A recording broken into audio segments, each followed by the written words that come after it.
بسم الله الرحمن الرحيم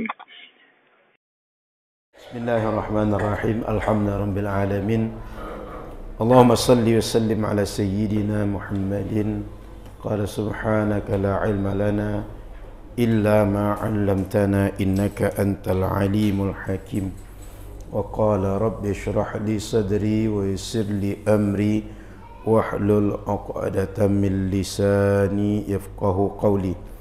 Alhamdulillah, bersyukur pada Allah Subhanahu wa taala, rahmat dan segala karunia Allah tak berkurang sampai saat ini, dan kita semua merasakan dan menggunakan segala karunia Allah.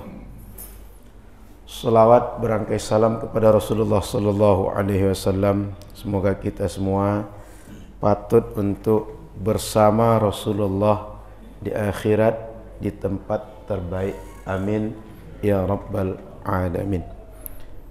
Malam ini insyaallah kita lanjutkan membaca hadis-hadis Rasulullah sallallahu alaihi wasallam dalam membaca kitab Bulughul Maram, yang dalam pertemuan sebelumnya sudah kita baca sampai pembahasan meletakkan tangan kanan di atas tangan kiri ketika bersedekap di dalam salat. Malam ini kita lanjutkan tentang membaca Al-Fatihah dan membaca Bismillah di dalam Al-Fatihah menurut penjelasan hadis-hadis Rasulullah sallallahu alaihi wasallam. Hadis yang pertama, wa an Ubadah bin Samit radhiyallahu taala anhu, dengan sanad kita yang tersambung pada Imam Ibnu Hajar. Kata beliau, diriwayatkan dari jalur sahabat Ubadah bin Samit, semoga Allah ridai sahabat Ubadah. Qala, kata sahabat Ubadah, qala Rasulullah sallallahu alaihi wasallam, Rasul sallallahu alaihi wasallam bersabda, la salata liman lam yaqra bi ummil Qur'an. Tidak salat orang yang tidak membaca ummul Qur'an. Jadi redaksi hadisnya, la salata, tidak salat, liman, bagi orang, lam yaqra, tidak membaca, bi ummil Qur'an, di dalam salatnya ummul Qur'an. Wa fi riwayatin li Ibn Hibban wa Daraqutni, dalam riwayat hadis melalui jalur Imam Ibn Hibban dan Imam Daraqutni, la tujzi'u salatun la yuqra'u fiha bi fatihatil kitab, tidak sah, tidak dianggap sempurna, tak dianggap cukup orang yang salat tapi ketika salat tidak membaca Al-Fatihah. Wa fi ukhra, pada redaksi yang lain, li Ahmad wa Abi Dawud wa Tirmidzi wa Ibn Hibban, dalam redaksi yang lain disampaikan oleh Imam Ahmad, Imam Abu Dawud dan Imam At-Tirmidzi dan Imam Ibn Hibban, la'allakum taqra'una khalfa imamikum, sepertinya kalian membaca bacaan di belakang imam kalian. Qulna na'am, kata sahabat, iya, ada yang kami baca di belakang imam ketika salat. Hada ya Rasulullah, ini wahai Rasul, Al-Fatihah. Qal, kata Rasul, la taf'alu illa bi fatihatil kitab, jangan kalian lakukan lagi, jangan kalian membaca juga di belakang imam, kecuali yang kalian baca itu adalah Al-Fatihah saja. Fa innahu, karena la salata liman lam yaqra biha. Tidak salat bagi orang yang tidak membaca Al-Fatihah di dalam salat. Jadi itu 3 redaksi tentang pembahasan membaca bacaan di dalam salat, terutama bagi seorang makmum yang salat berjamaah dengan imam, apa yang mesti dia baca di belakang. Kita tengok dari hadis-hadis yang tadi. Pertama, hadis sahabat Ubadah tadi. Tidak dianggap salat kalau orang tak membaca Ummul Kitab atau Ummul Quran.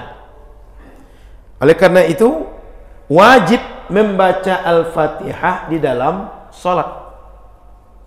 Wajib. Dan tidak sah kalau tidak baca Al-Fatihah. Meskipun ada ulama berbeda pendapat tentang kedudukan membaca Al-Fatihah ini penentu sah dan tidak salat, kata 3 ulama, mazhab Syafi'i, mazhab Maliki, mazhab Hambali, itu sahnya ini posisinya rukun. Artinya kalau ditinggalkan, salat kita tak sah sama sekali. Kalau dalam mazhab Imam Abu Hanifah, dia hukumi wajib saja, tapi tidak rukun. Sehingga kalau solat tidak baca Fatihah, solat juga, tapi tak sempurna solat. Jadi yang satu tak sah, yang kedua sah tapi tidak sempurna. Itu beda Bapak Ibu. Maka Bapak Ibu, kita perlu jeli dalam memahami kalimat ulama. 3 mazhab menyatakan tidak sah.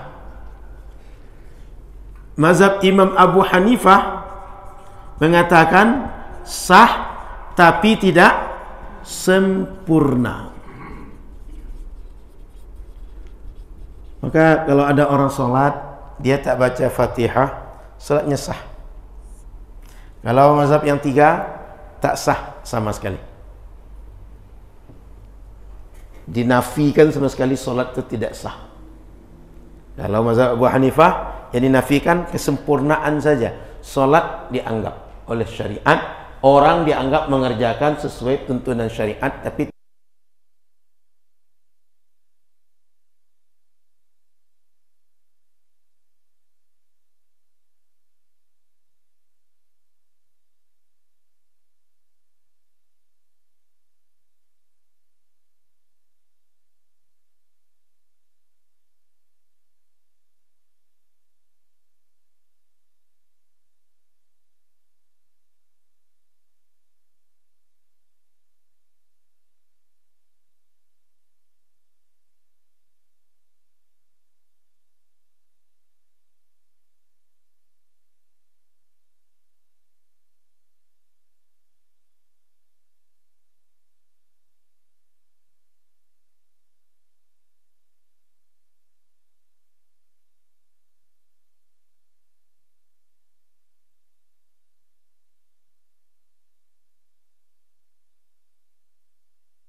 bitasmiyatiha Ummul Quran. Ini menunjukkan bahwa Al-Fatihah itu memiliki keutamaan sehingga dinamakan dengan Ummul Quran, induk Quran, ibunya Quran. Apa sebab? Li'annaha jama'at usula maqasidil Quran. Karena maksud utama dari Quran terhimpun di dalam surat Al-Fatihah. Sehingga makna-makna yang tersebar pada 6.000 lebih ayat itu sudah terwakili, terhimpun di dalam makna Al-Fatihah yang ayatnya cuma 7 ayat dari mulai Bismillah sampai Waladhdallin. Amin. Baik, Bapak Ibu yang dirahmati Allah Subhanahu wa taala, yang kedua, Al-Fatihah nampak keutamaannya karena setiap rakaat dan setiap sholat menjadi ayat yang mesti dibaca.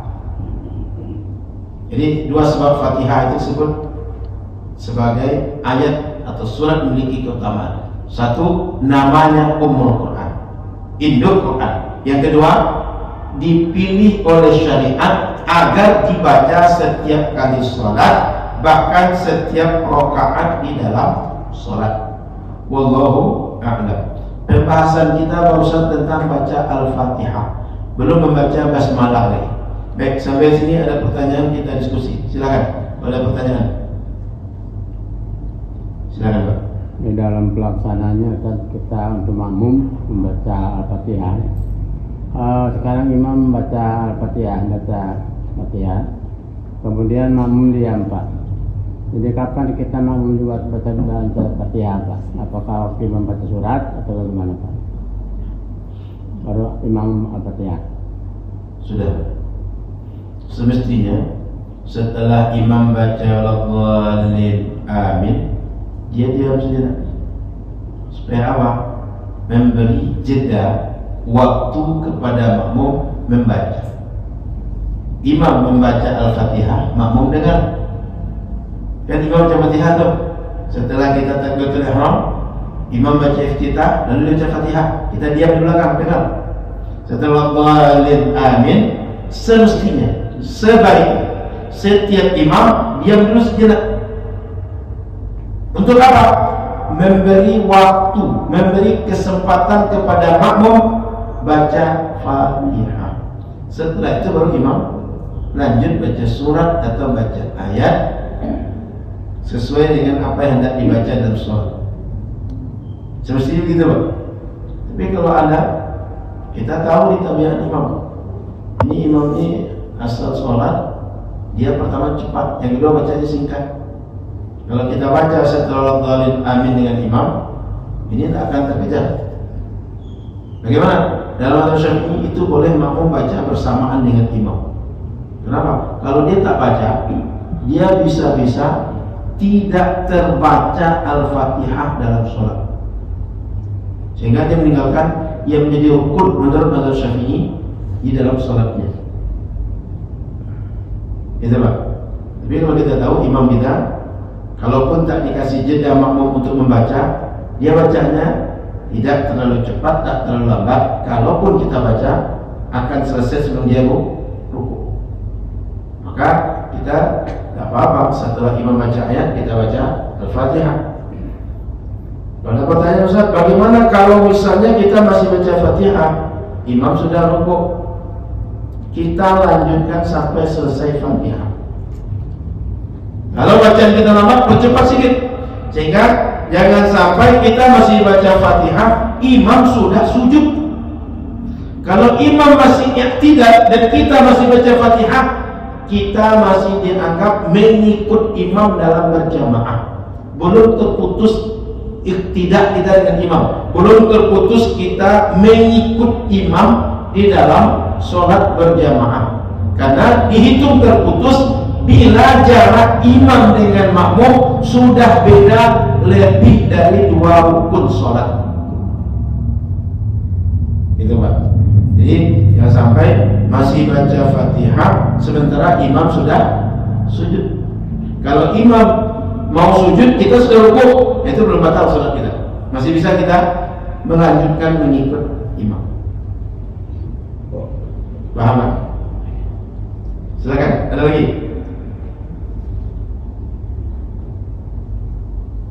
Ada lagi pertanyaan? Ibu-ibu? Kalau tidak, kita lanjut hadis yang kedua. Wa bihi ilahi qala an Anas radhiyallahu ta'ala anhu. Diriwayatkan dari jalur sahabat Anas bin Malik radhiyallahu ta'ala anhu. Di antara kelebihan sahabat Anas ini adalah usia masa remaja dia digunakan untuk berkhidmah kepada Rasulullah. Jadi pembantu, jadi asisten, jadi ajudan Rasulullah sallallahu alaihi wasallam. Dan ternyata ketika berkhidmah kepada Rasul, Allah muliakan hidup beliau. Sehingga di antara sahabat yang usia panjang, yang banyak anak, banyak harta. Beliau ini meninggal kata sebagai riwayat umurnya 110 tahun. Dan anaknya banyak, lebih 100. Anak cucunya lebih 100. Dan kaya. Kemudian hidupnya diurus oleh banyak orang. Artinya karena dia berkhidmat kepada Rasul, beliau justru ketika meninggal Rasul, orang pula berkhidmat kepada beliau. Itu al-jaza' min jinsil amal. Berbuat dibalas Allah sama seperti amal yang kita buat. Kalau berkhidmat kepada Rasul, nanti orang pula berkhidmat kepada kita. Hari ini Rasul tak ada. Yang ada adalah warathatul anbiya, para pelanjut Rasul.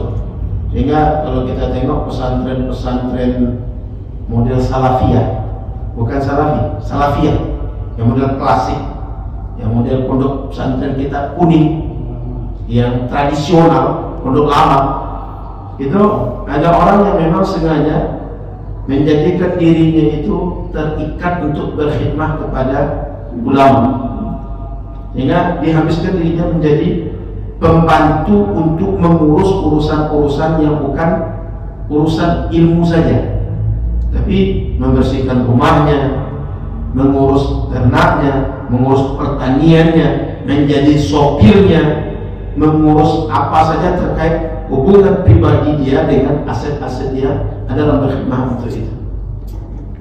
Apa kata sahabat Anas? Anna Nabiya sallallahu alaihi wasallam wa Abu Bakr wa Umar kanu yaftatihuna as-salata bilhamdulillahi rabbil alamin. Muttafaqun alaihi. Kata Anas, Nabi dan sahabat Abu Bakar dan sahabat Umar bin Khattab, kedua-duanya ditambah Rasulullah, memulai sholat mereka, mengawali bacaan sholat mereka dengan apa? Membaca Alhamdulillahi Rabbil Alamin. Berarti tak ada Bismillah di situ, karena langsung Alhamdulillah dari redaksi. Wali Muslimin, dalam redaksi Imam Muslim, la yadhkuruna Bismillahirrahmanirrahim fi awal qira'ah wala fi akhiriha. Dalam riwayat Imam Muslim tak disebutkan membaca Bismillahirrahmanirrahim pada awal bacaan Al-Fatihah, dan juga tak disebutkan di akhirnya membaca Bismillahirrahmanirrahim. Wa fi riwayatin li Ahmad wa Nasa'i wa Ibn Khuzaimah wa Ibn Hibban, pada riwayat Imam Ahmad, Imam Nasa'i, Imam Ibn Khuzaimah dan Imam Ibn Hibban, la yadharuna bi Bismillahirrahmanirrahim, tidak dijaharkan membaca Bismillahirrahmanirrahim. Wa fi ukhra Ibn Khuzaimah, pada redaksi yang lain yang disampaikan oleh Imam Ibn Khuzaimah, anna Rasulullah sallallahu alaihi wasallam kana yusirru bi Bismillahirrahmanirrahim fi sholati wa Abu Bakr wa Umar.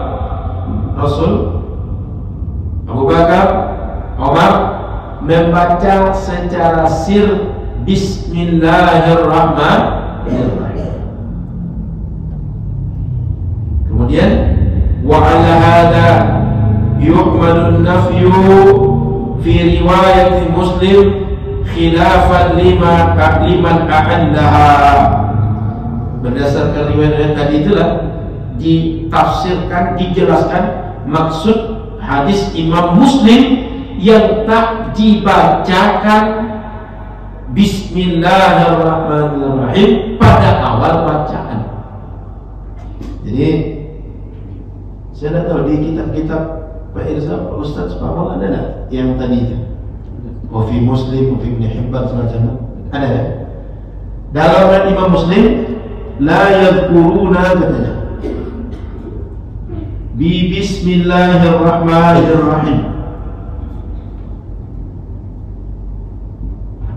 La yadhkuruna berarti tidak disebutkan membaca Bismillahirrahmanirrahim. Rupanya kalimat la yadhkuruna, mereka tak membaca bismillah, itu artinya la yajharuna, tidak dijaharkan. Artinya tak ikhlaskan bacanya, dibaca tapi sir. Redaksi yang ketiga yusirruna, membaca Al-Fatihah Bismillahirrahmanirrahim tadi bacakan secara sir. Nah, kalau ketiga hadis ini dipahami dengan cara bahwa satu tak dijaharkan, yang satu dijelaskan dengan disirkan, tiga hadis ini tak bertolak belakang. Nanti tak baca katanya, tak baca itu rupanya tak dibaca keras atau dibaca secara sir. Maka Bapak Ibu yang dirahmati Allah Subhanahu wa taala, ada beberapa hadis yang lain yang perlu kita pahami ketika menyebutkan bahwa Nabi membaca Alhamdulillahirabbil alamin dan tidak membaca Bismillahirrahmanirrahim. Maksudnya apa? Tidak membaca secara jahat. Nabi hanya baca secara sir saja. Dari mana tahu itu? Dari riwayat-riwayat yang lain tentang masalah yang sama.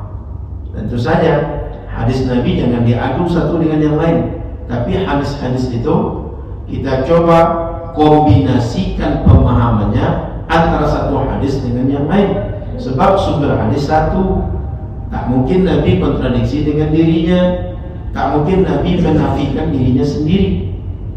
Oleh karena itu Bapak Ibu, kalau ada riwayat hadis atau ayat Quran dengan ayat Quran yang lain, dalam persepsi kita bertolak belakang, sebenarnya ayat itu tak kontradiksi, tak tolak belakang. Kita yang memahaminya kontradiksi atau tolak belakang. Maka perlu ilmu-ilmu untuk memahami bagaimana hadis yang satu dikombinasikan dengan hadis yang lain, ayat yang satu dikombinasikan dengan ayat yang lain, sehingga ada at-taufiq, mengkombinasikan baina al-riwayat, antara riwayat-riwayat yang ada, antara ayat-ayat yang ada. Sehingga kita jangan langsung memilih ini lebih kuat dibanding yang itu, ini lebih sahih dibanding itu. Itu cara terakhir. Hadis Nabi selama semuanya bisa diamalkan, artinya dapat berapa riwayat, selama semua riwayat bisa diamalkan, itu lebih baik dibanding hanya satu atau dua riwayat dipilih dibanding riwayat yang lain. Artinya diadu antar riwayat tadi. Setelah diadu, ini kuat, itu lemah. Yang kuat kita ambil, yang lemah kita buang. Lebih baik dikombinasikan. Semuanya diamalkan jauh lebih baik dibanding sebagian diamalkan, sebagian dibuang. Bapak Ibu dirahmati Allah Subhanahu wa taala. Maka dari beberapa hadis yang kita baca tadi, pelajaran pertama yang bisa kita ambil, ustudilla bil hadis ala anna al-basmalah laysat ayatan min suratil Fatihah. Ada yang menyatakan berdasarkan hadis tadi, bismillah tidak termasuk satu ayat dari antara 7 ayat dalam surat Al-Fatihah. Karena kalaulah bagian dari surat Al-Fatihah dibaca sama dengan ayat yang lain, itu nalarnya begitu. Maka poin pertama, kata sebagian ulama, tidak dibaca aja bismillah menunjukkan bukan bagian dari surat Al-Fatihah. Kemudian Bapak Ibu yang dirahmati Allah Subhanahu wa taala, kalau ada yang mengatakan seperti itu, maka ada yang menjawab, wal jawabu an dzalika anna thubut al-Qur'aniyah la yatawaqqafu 'an al-qira'ati fi shalah bal yathbutu bi adillatin ukhra. Ayat Quran bagian dari sebuah surat atau tidak itu tidak ditentukan dengan di dalam surat dibaca atau tidak, tapi ada dalil yang lain. Contoh, kata Jibril ini surah Al-Fatihah atau bukan? Sebab wahyu diturunkan dari Allah oleh Jibril. Sehingga kalau tidak ada keterangan atau Nabi tidak ada menafikan atau Nabi tak menetapkan ayat tertentu sebagai bagian dari surat, kita menafikan hanya berdasarkan tak dibaca dalam sholat, argumentasi kita lemah. Karena menentukan ini bagian dari surat atau bukan, mesti dalil yang menunjukkan ini bagian dari surat atau bukan. Contoh, dinyatakan oleh Jibril atau Nabi menyatakan ini bagian dari surat atau bukan. Paham namanya? Bukan karena kita baca atau tidak. Kalau kita baca bagian dari surat, tak dibaca bukan bagian surat, bukan itu. Setiap ayat Quran yang menentukan dia ayat Quran atau tidak itu Allah. Penyampainya kepada Nabi Jibril. Oleh karena itu Jibril lah yang menginformasikan kepada Nabi ini Quran, ini bukan Quran. Dan dari Jibril disampaikan kepada Nabi. Kita tak mungkin mendapat informasi dari Jibril, maka informasi yang kita dapat dari Nabi. Sehingga kalau Nabi mengatakan ini surat, ini bukan, ini ayat, ini bukan, maka clear dia, ini sebagai satu ayat atau bukan dari satu surat.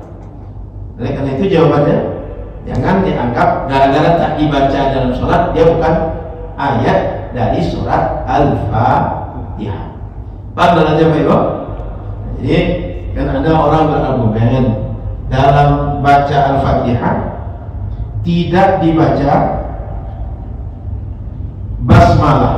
Basmalah ini adalah Bismillahirrahmanirrahim dalam Al-Fatihah. Nah, tidak dibaca ini menunjukkan bukan bagian dari Al-Fatihah. Dijawab bahwa dibaca atau tidak ini bukan argumentasi menentukan dia ayat dari sebuah surat atau bukan, tapi menentukan dia ayat atau surat dari Al-Quran bila ada informasi lain. Mana informasi lain? Jibril menjelaskan atau Nabi Muhammad menjelaskan. Apa Ibu?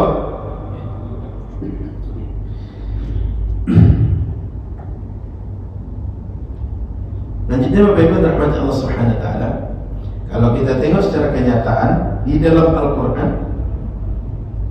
ijma' sahabat dalam Quran itu tak boleh ditulis kecuali Quran saja.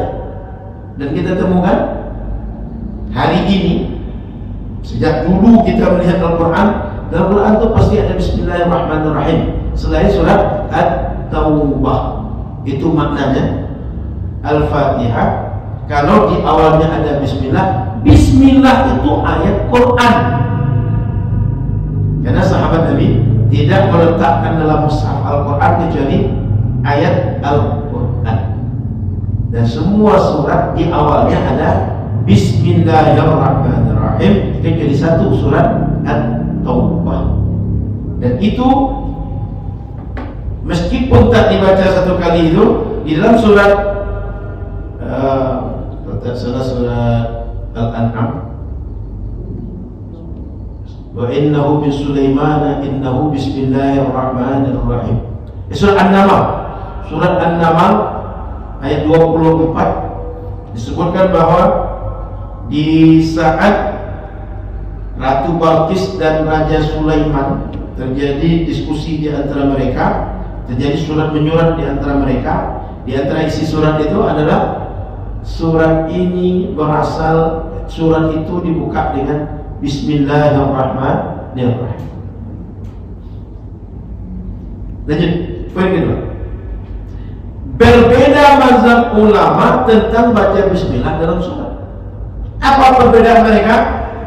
Kata mazhab Maliki, tidak dibaca sama sekali dalam sholat, berdasarkan riwayat yang menafikan tadi itu, yang tak dibaca tadi itu.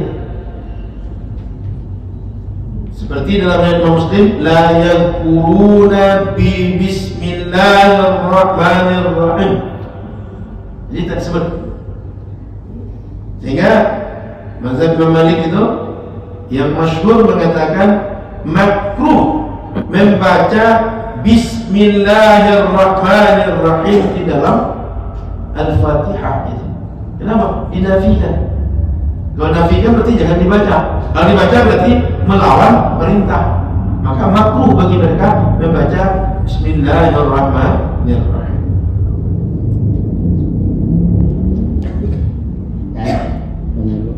Sedikit Pak, selain.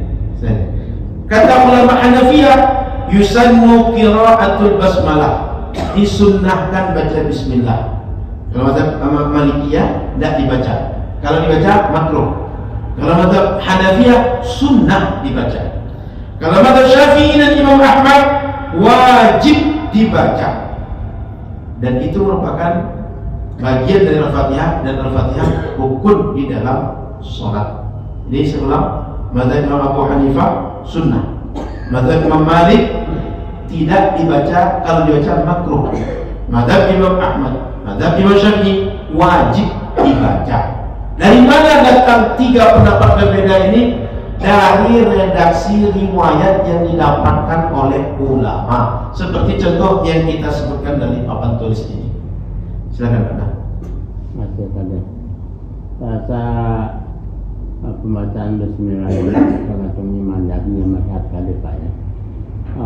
Jadi dalam tuan maafnya tadi ada baca bismillah tidak. Memang dalam surat An-Naml tercantum bismillahirrahmanirrahim. Tapi mungkin ya saya pribadi lah gitu Pak ya. Saya pribadi saya rasa kalau tidak baca bismillah tidak sah gitu kan. Itu tuan maaf kita kan. Jadi bismillah. Dalam Al-Fatihah saya termasuk wajib. Apa kata tiga tadi? Ada yang wajib, ada yang tidak kan? Jadi mungkin tergantung kita masing-masing. Artinya ya, kata apa kalau kita sekarang di Masjid Nurul Fajar, banyak imam tak bismillah rasanya, karena makmum semuanya bismillah gitu Pak ya. Jadi harus pakai bismillah, diwajibkan gitu Pak ya. Jadi kalau tidak ada saya rasa ya kita kurang sempurna lah gitu kan. Tergantung kita kebiasaan, kita mesti ini kita bismillah ya gitu. Wajib gitu. Dia nggak beliau bahwa mungkin bismillah sudah ada di masjid apa di nama tadi kan. Ya 20 memang ada di situ kan bismillahirrahmanirrahim. Jadi bagi saya pribadi Pak ya wajib dalam Al-Fatihah mengucapkan bismillahirrahmanirrahim. Baik Bapak Ibu yang dirahmati Allah Subhanahu wa taala, kita sebutkan perbedaan pendapat ulama tadi bukan menjadi pembenaran bagi kita. Saya baca aja, bukan itu maksudnya. Tapi tujuannya adalah agar bahwa ada orang berpendapat ini tak dibaca, ini harus dibaca, ini tak apa-apa tak dibaca. Dasar pendapat mereka ada sebab riwayat yang berbeda-beda. Oleh karena itu kita mudah berlapang dada dalam memahami orang dan memaklumi orang lain melakukan yang berbeda dengan kita. Maka jamaah, saran saya adalah dalam mengamalkan setiap yang akan diamalkan dalam syariat, jangan memilih mana yang suka, tapi mana yang dipelajari, dapat ilmunya, itulah yang diamalkan. Supaya setiap yang kita amalkan ada sandaran dasar beramalnya, bukan sekedar oh ini kan boleh, oh ini nggak apa-apa, bukan itu. Sehingga dalam beragama ini pandang tetap kita berdasarkan apa ilmu yang kita dapat, amalkan ilmu yang kita dapat. Sehingga bila kita belajar mazhab Syafi'i dan di masjid kita pengajian mazhab Syafi'i, guru kita mazhab Syafi'i dapat ilmu dari proses kita belajar ini, itulah yang kita amalkan.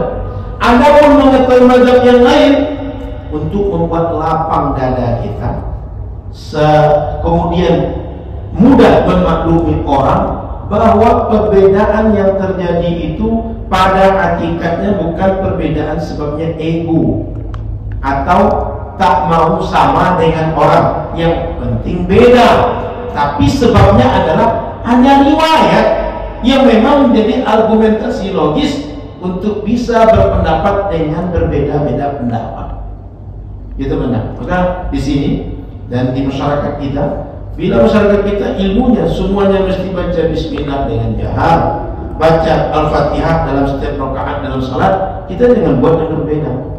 Kenapa? Bisa menjadi sebab fitnah bagi masyarakat, terutama kalau masyarakat tidak tahu adanya perbedaan dan belum mengaji seperti yang kita bahas dalam malam hari ini. Dan karena itu yang paling bijak adalah jika datang di suatu komunitas, kita beramal dengan amal yang sudah menjadi kebiasaan dibuat di suatu komunitas masyarakat. Wallahu a'lam. Kita potong sebentar untuk adzan Isya, setelah itu kita lanjutkan. Silakan. Baik, Bapak Ibu yang dirahmati Allah Subhanahu wa taala, kita lanjut sedikit karena masih terkait dengan bismillah tadi itu. Wa an Nu'aym al-Mujmiri qala sallaitu wara'a Abi Hurairah radhiyallahu ta'ala anhu. Kata Nu'aym al-Mujmir, beliau sholat di belakang Abu Hurairah, sahabat Nabi Abu Hurairah, muridnya Nu'aym al-Mujmir. Artinya tabi'in, sholat dengan sahabat, bukan dengan Rasul, tapi dengan sahabat.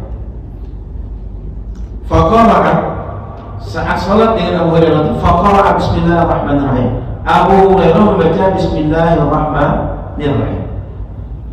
Hatta idza thumma qara'a bi ummil Qur'an. Setelah bismillahirrahmanirrahim baca ummul Qur'an, berarti Fatihah sempurna. Hatta idza balagha ghairil maghdubi 'alaihim waladdallin faqala amin. Baca Fatihah, setelah waladdallin amin dibaca waladdallin dibaca amin. Faqala an-nasu amin. Sahabat pun di belakang baca amin. Semua kita salat. Wa yaqul kullama sajada, dan Abu Hurairah setiap kali sujud membaca apa? Allahu Akbar. Wa idza qama min al-julus fi ithnain qala Allahu Akbar. Termasuk ketika duduk di rakaat kedua lalu berdiri baca Allahu Akbar juga. Artinya takbir intiqalatnya, takbir perpindahan gerakannya itu bacaannya Allahu Akbar. Wa idza sallama qala walladhi nafsi biyadihi inni la ushbihukum salatan bi Rasulillah sallallahu alaihi wasallam. Setelah selesai salat apa kata Abu Hurairah? Aku adalah orang yang paling mencontohkan, yang paling menyerupai dalam mencontohkan salat Rasul dibanding siapapun di antara kalian. Berarti salat Abu Hurairah ini seakan-akan adalah kopian, copy paste dari salatnya Rasul. Sebab kata Abu Hurairah, aku orang yang paling mirip salatnya di antara siapapun di antara kalian ini dengan Rasul. Maka ketika itu disebutkan Abu Hurairah baca bismillahirrahmanirrahim, ini memperkuat dalil yang mengatakan bahwa dalam baca Al-Fatihah juga baca bismillahirrahmanirrahim. Kenapa Abu Hurairah ini jadikan dalil? Karena Abu Hurairah ahlu sufah, tinggal sekitar masjid. Sehingga kejadian Rasul sholat dan beliau menjadi makmum ini kemungkinan sering dibanding yang lain. Sebab beliau tinggal di sekitar masjid dan Rasul kalau saja jamaah di masjid, sehingga dia kemungkinan orang yang jarang tinggal sholat bersama dengan imam. Maka persaksian beliau menjadi penting dalam masalah yang beliau yang diduga sangat tahu masalah itu. Maka penjelasan tentang sholatnya Abu Hurairah ini menjadi dasar kuat. Bismillah adalah juga dibaca oleh Rasul di dalam sholat. Maka kita mendapati ada riwayat Nabi tak baca Bismillah, ada riwayat Nabi membaca Bismillah. Dari mana? Penjelasan Abu Hurairah. Hadis yang kedua, Rawahu Nasa'i wa Ibnu Khuzaimah wa Ibnu Hibban wal Hakim. Yang kedua, wa an Abi Hurairah, pasti sahabat Abu Hurairah cerita, radhiyallahu ta'ala anhu qala qala Rasulullah sallallahu alaihi wasallam. Sahabat Abu Hurairah cerita, kata beliau Rasul bersabda, "Idza qara'tum alhamdulillah faqra'u bismillahirrahmanirrahim."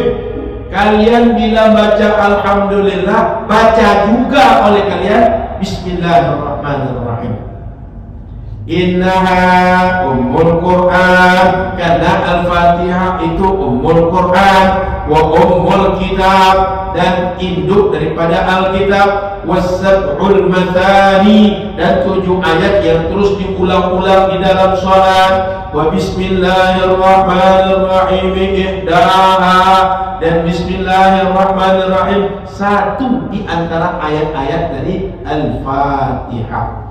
Jadi dua riwayat Abu Hurairah menunjukkan bahwa bismillahirrahmanirrahim bagian dari Al-Fatihah, dan dua itu menunjukkan bahwa bismillah pun dibaca jahar sama dengan Al-Fatihah ayat yang lain. Paham ya?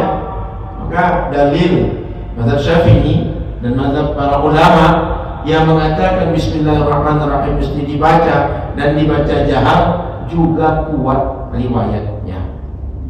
Oleh karena itu Bapak Ibu dimuliakan Allah Subhanahu wa taala, penjelasan pada hadis ini menunjukkan bahwa riwayat yang dipegang oleh mazhab Syafi'i juga kuat dalam berdalil, dasar argumentasinya kuat. Oleh karena itu Bapak Ibu memuliakan Allah Subhanahu wa taala, selama ini kita baca bismillah dengan dijaharkan dalam setiap rakaat, dalam setiap kali baca Al-Fatihah, ini di antara dalilnya. Maka kalau ada orang menafikan, tak ada masalah. Berarti dia mengambil riwayat yang tidak riwayat kita ambil. Kita lapang yang ada itu. Kemudian Bapak Ibu rahmati Allah Subhanahu wa taala,